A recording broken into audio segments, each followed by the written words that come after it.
Good morning to you if I get this out in time.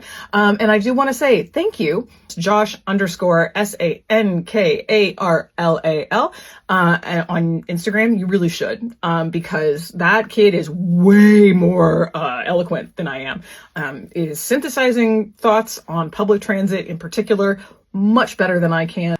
I am sporting one of my favorite shirts because it will say all the things that I maybe don't have time to touch on in this video, because the world is a lot right now. And I have been struggling to be able to be succinct in times like these, because everything, I don't know if you guys have ever noticed that I have this art here, but everything is interconnected in the world.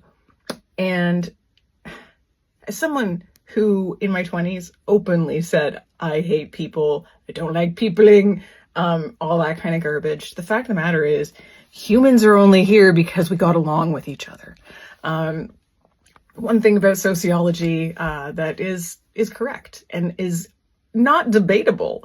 What is happening right now is this individualism that we fostered from the era of my childhood is certainly becoming toxic. And actually a perfect way to show this is the transit debate here in Windsor right now. Now, somebody who looks like me, has the time to do hair and makeup in order to rant on the internet, you would think probably drives. I don't.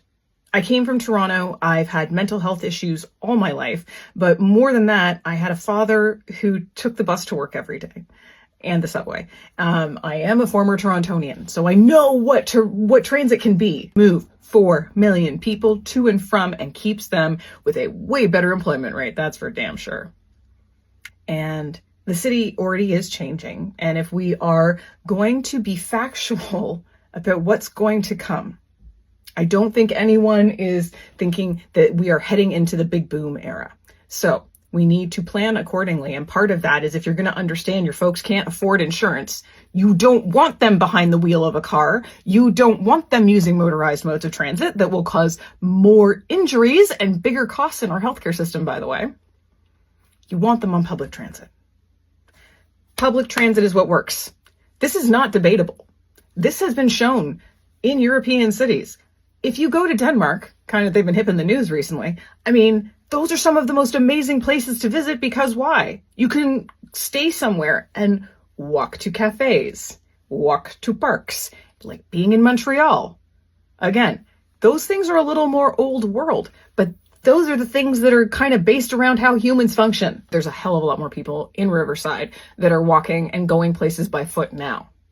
And it's not necessarily because the shopping's more convenient or that there's not enough parking. It's because they can't afford cars anymore. There are now houses that are like mine, where you have a house and a driveway and there's no car in the driveway.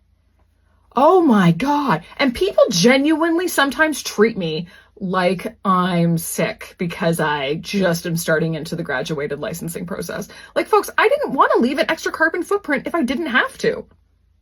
I know these are different priorities, and that's not going to be what some other people will want for themselves. But what I'm saying is, in a city of what will be 1 million people before long, we need to start acting like we actually care about all of them, because what we're doing and this disparity that is happening is going to get worse, and we're going to have more of it if we don't start talking about it. I am so looking forward to next Monday.